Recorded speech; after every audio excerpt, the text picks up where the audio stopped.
Assalamualaikum warahmatullahi wabarakatuh. Terjawab setelah 366 tahun, kenapa banjir meningkat? Satu, karena kerusakan das. Kedua, kebijakan membuang hujan. Ketiga, program bukan solusi banjir. Jadi programnya pengendalian banjir selama ini dari mulai zaman Belanda sampai sekarang. Nah, ini banjir meningkat terus. Wajar karena banjirnya nggak ditangani, yang ditangani pengendaliannya. Banjir tetap terjadi. Ini selama 10 tahun tiga kali lipat. Nah, ini sejarahnya. Sejak zaman Belanda, solusi banjir adalah dengan sistem pengendalian banjir, antara lain kegiatannya mengenali besarnya debit banjir. Ini programnya. Mengisolasi daerah genangan banjir. Yang ketiga, mengurangi tinggi elevasi banjir. Nah, ini banjirnya tetap ada, hanya dikendalikan. Mengendalikannya ada 3 kegiatan ini.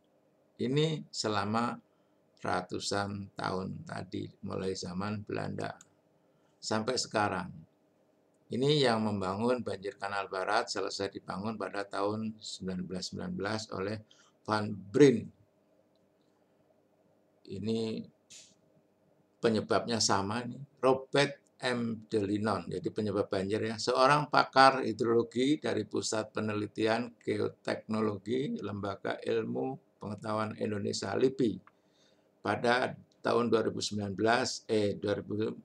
menulis, banjir Batavia 1918 adalah paling besar dibandingkan sebelumnya. Banjir itu merupakan dampak dari pembabatan hutan di puncak Bogor untuk perkebunan teh. Nah, ini kan kerusakan das. Nah, ini program pengendalian banjir sampai saat ini melakukan lanjutan banjir Kanal Barat tahun 1919, terus kemarin banjir Kanal Timur selesai tahun 2011. Tetap, jadi programnya tetap sampai tahun 2020 di Indonesia masih tetap melanjutkan sistem tersebut, yaitu pengendalian banjir antara lain. Nah, sudah saya bacakan. Sekarang saya akan menginformasikan tren banjir di Indonesia nih, dari tahun 2002 sampai tahun 2019. Bencana meningkat selama 17 tahun terakhir dari tahun 2002 sampai tahun 2019. Peningkatannya 25 kali lipat dari 143 bencana menjadi 3622 bencana. Hal ini terjadi karena salah kebijakan, yaitu membuang hujan. Jadi bukan solusi, tapi reaksi kebijakannya. Ya. Ada banjir, reaksinya dikendalikan tadi dengan cara 3 kegiatan tadi. Ini sejarah banjir Jakarta, kalau tadi Indonesia.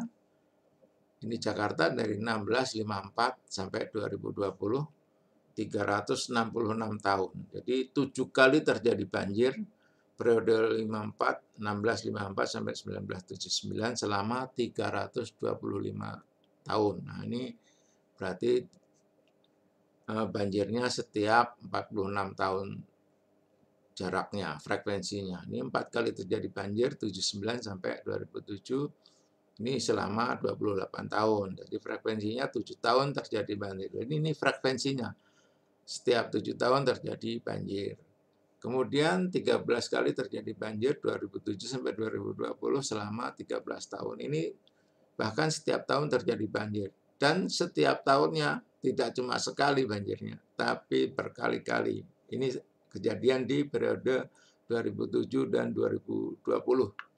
Jadi banjir misalkan kemarin 1 Januari banjir besar, tapi sebelumnya juga udah ada.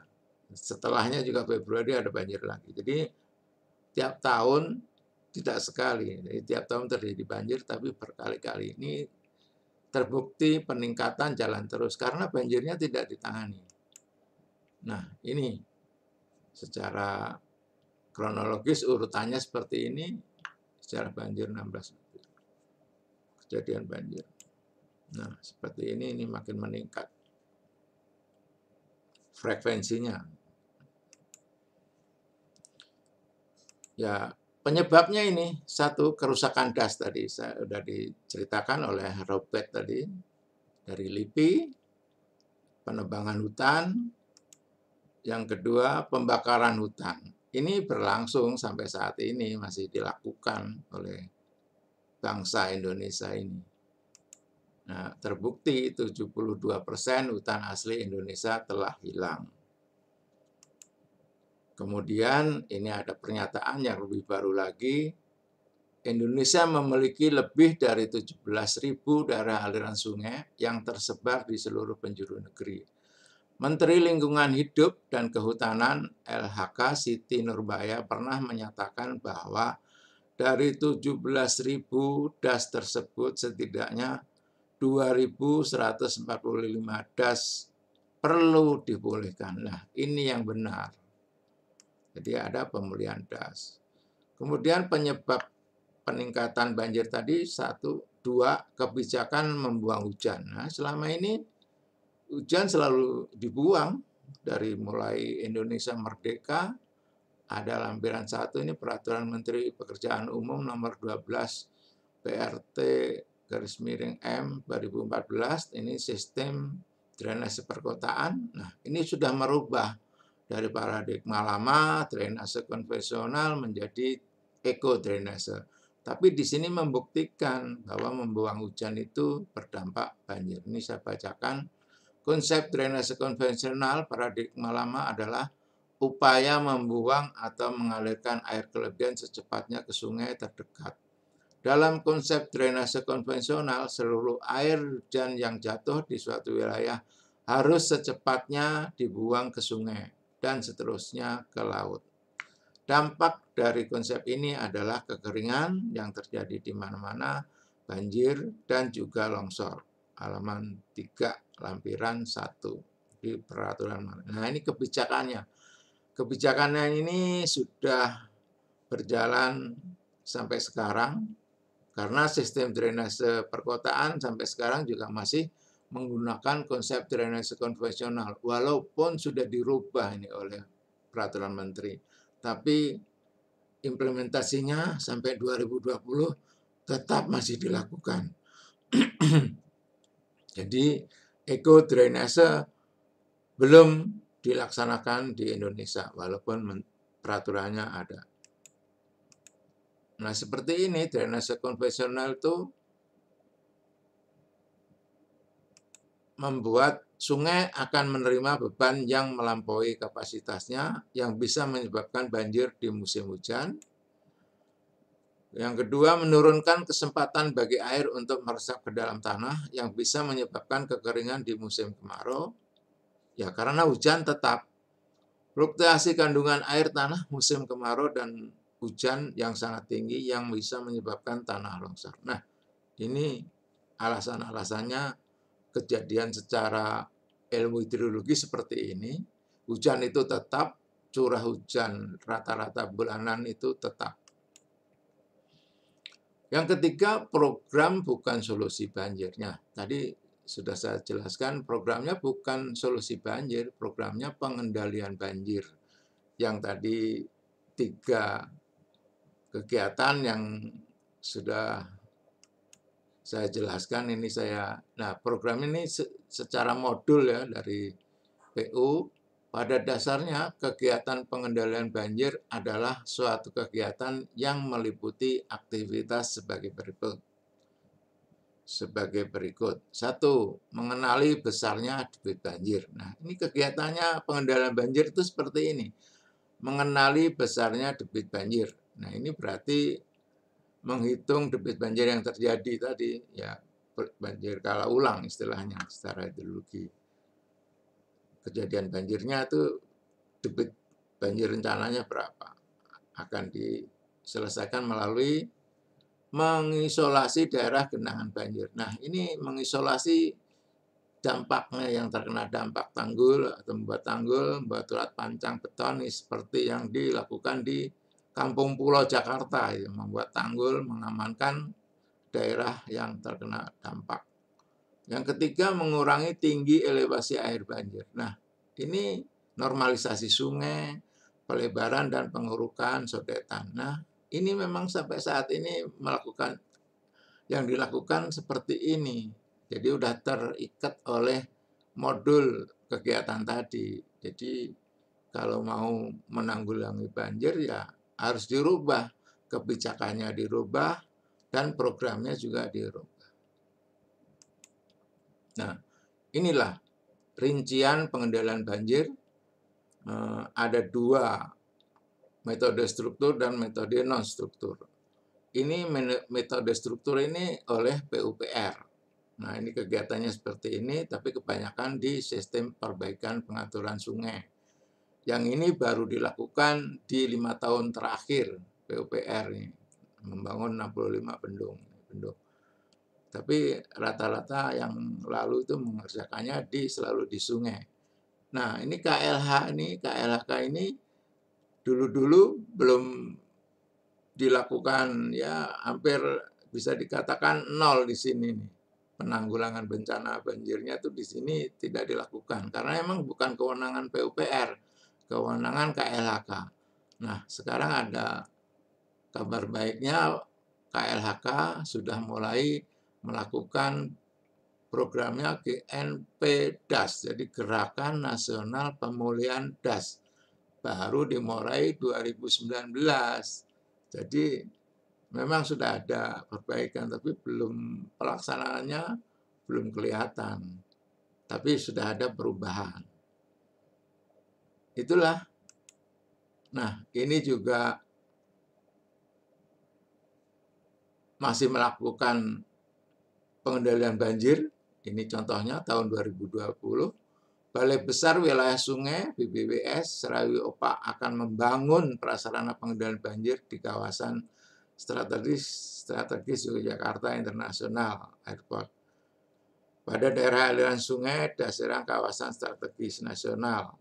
Penandatanganan kontrak pekerjaan pembangunan dan supervisi pengendalian banjir tersebut dilaksanakan kemarin tanggal 16 September di kantor BBWS Rayu Opak Yogyakarta ini 2020. Nah, tetap karena memang tidak bisa menyimpang dari modul atau program yang telah ditetapkan. Jadi harus di kebijakannya dulu sama programnya dulu diatur, dibuatkan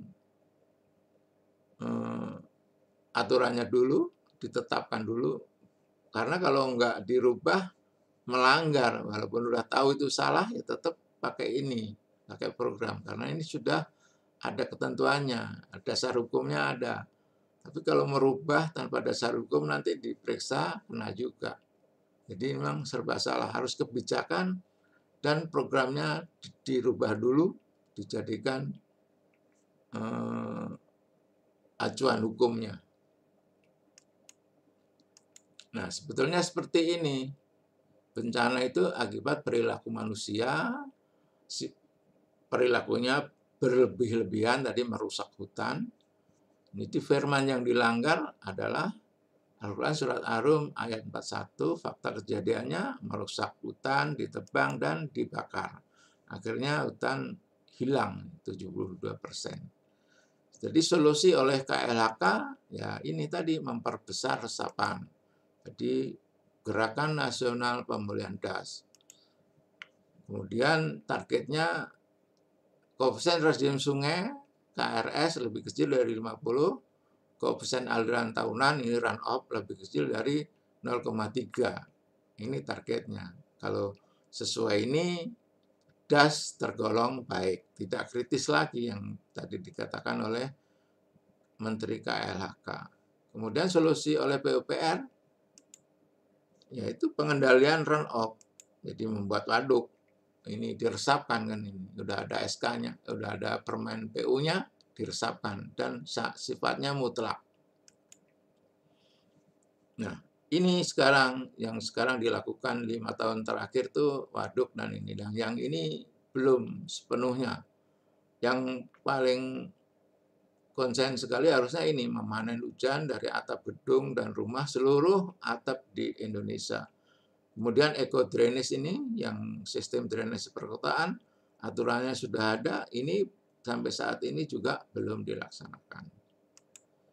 Kesimpulannya, banjir tetap meningkat karena penyebabnya belum diperbaiki, bahkan terus dirusak. Nah, ini sampai saat ini pun terus meningkat. Nanti di tahun 2020 ini, di akhir tahun ini sampai 2021, bencana pasti akan terus meningkat. Karena selama ini belum dilakukan penyebabnya. Jadi perbaikannya di das belum, secara masif belum dilakukan.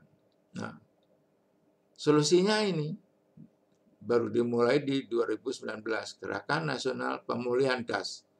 Ini bisa dibilang pemulihan das ini naturalisasi. Jadi kemarin diributkan antara normalisasi dan naturalisasi. Pemulihan das itu kembali kan, naturalisasi. Pemulihan juga sama kembali. Jadi naturalisasi itu sesuai dengan filosofi alam.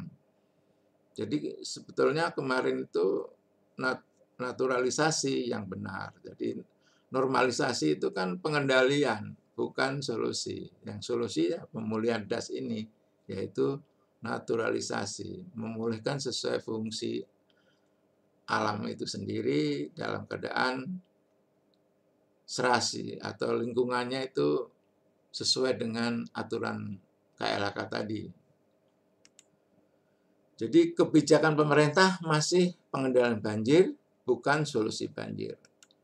Jadi supaya banjirnya menurun, harus ada perubahan kebijakan pemerintah, harus ada revolusi kebijakan, yaitu mencegah banjir dengan solusi menyimpan hujan, kebijakan lama membuang hujan. Saya bilang revolusi karena terlalu ekstrim dari membuang menjadi menyimpan. Jadi harus revolusi, jangan reformasi.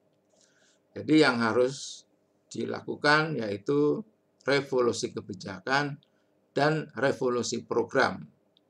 Jadi bukan perbaikan sungai lagi, jadi harus di das dan eco drainase. Demikianlah. Terima kasih perhatiannya. Billahi taufik wal hidayah. Wassalamualaikum warahmatullahi wabarakatuh.